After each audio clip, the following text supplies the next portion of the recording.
सवाल ये नहीं कि तुम क्यों हो, सवाल ये है कि तुम कौन हो।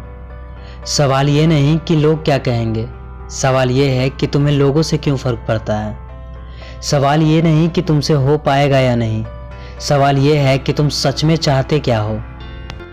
सवाल ये नहीं कि तुम कुछ खो दोगे, सवाल ये है कि तुम्हें जो चाहिए वो हर हाल में चाहिए तुम्हें।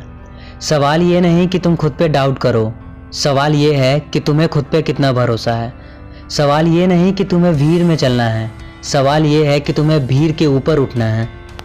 सवाल ये नहीं है कि तुम हार गए तो क्या होगा, सवाल ये है कि तुम जीत गए तो तुम्हारे पास सब कुछ होगा। सवाल ये नहीं कि आसपास के लोग क्या कहते हैं, सवाल ये है कि हम अपने लक्ष्य पे कितना फोकस कर सकते हैं। सवाल ये नहीं कि तुम्हारे अंदर डर है गिरने का, सवाल ये है कि तुम में हिम्मत है बार बार गिर के उठने का।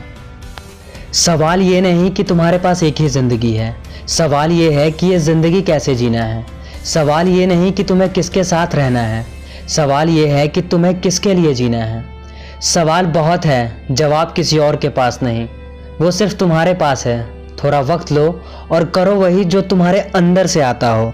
सुनो अपने दिल की, मगर दिमाग को उसे करने दो।